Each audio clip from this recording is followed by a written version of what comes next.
केले.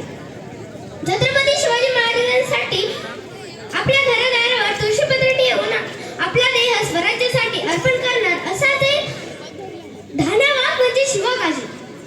आदरणीय व्यासपीठावर उपस्थित सर्व मान्यवर आणि माझ्या बालमित्रांनो, आज 19 फेब्रुवारी तुमच्या आमच्या शिरावर सुखाचे छत्र धरणाऱ्या माझ्या राजाची जयंती. मी इयत्ता 4ची विद्यार्थिनी ईश्वरी टिळे आपल्यासमोर शिवरायांच्या या ढाण्या वाघाचे प्रसंग सांगू इच्छिते. तरी सर्वांनी शांतपणे ऐकावे अशी माझी नम्र विनंती. 12 जुलै 1660 चा प्रसंग.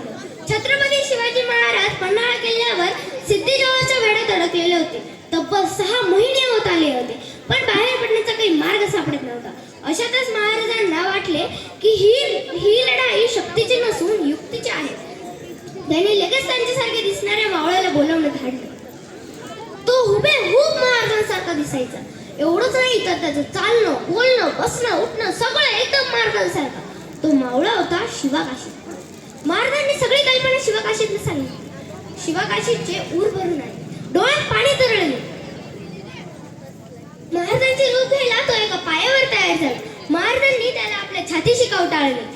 महाराजांचे अश्रू शिवकाशीच्या पाठीवर पडले. शिवकाशी म्हणाला, महाराज, तुमच्या या प्रेमाच्या अश्रूंनी आम्ही आज पूर्ण न्हावून निघालो. पन्हाळा किल्ल्यावरून 2 पालखी निघाल्या. एका पालखीत स्वतः महाराज बसले आणि दुसऱ्या पालखीत शिवकाशी.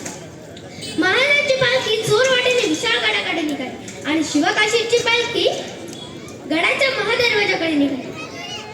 महाराजांची पालखी सुखरूपपणे गडाच्या बाहेर पडली, परंतु शिवकाशीची पालखी सिद्धिजवळच्या सैनिकांनी अडवली. महाराजांच्या नियोजनाप्रमाणे सर्व घडत होते. शिवकाशीची पालखी सिद्धिजवळ समोर आणण्यात आली. सिद्धीला खूप आनंद झाला. त्याला वाटले की आपण महाराजांनाच पकडले आहे. पालखीतून शिवकाशीला उतरवले गेले. सिद्धीच्या मनात वेगळंच गाव शिजू लागलं. इतक्या चमचम काढाचा मुलगा फाजलखान तिथे आला. त्याने नीट निरीक्षण केले आणि ओरडला, हुजूर, ये शिवा नाही है. सिद्धीच्या पायाखालची जमीन सरकली. तो म्हणाला, फादर, ये तुम क्या बक रहे हो? यही शिवाजी राजा है. पुन्हा फाजलखान बोलला, नहीं हुजूर, मैंने देखा है शिवाजी राजा को. प्रतापगढ़ किले पर शिवाजी राजा के सर पर एक हमला हुआ था. वो चोट के निशान दिखने थे. सिद्धीजवळ पुन्हा म्हणाला, सच बता, कोण आहे तो? तेव्हा शिवकाशीत म्हणाला, मी शिवाजी राजा हाय. पुन्हा सिद्धीजवळ म्हणाला. पुन्हा सिद्धीजवळने तलवार उगारली आणि म्हणाला, सच बता, कोण आहे तू? पुन्हा शिवकाशीत म्हणाला, अरे मी शिवच हाय, शिवाजी राजा. सिद्धीजवळने त्याच्या डोक्यावरचं झिळ पडवलं.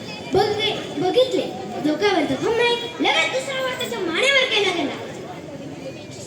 शिवकाशीत खाली कोसळला. मरताना त्याच्या तोंडातून हे शब्द बाहेर पडले, मी शिवाजी राजा जरी नसलो तरी शिवाजी राजा म्हणूनच मरतो आहे. राजा या शिवाचा शेवटचा मुजरा घ्यायला. स्वराज्यासाठी त्याने आपले बलिदान दिले. जसे एक दिव्य रत्न महाराजांकडे होते, म्हणूनच महाराज स्वराज्य उभारू शकले. एवढे बोलून मी माझे 2 शब्द संपवते. जय जिजाऊ, जय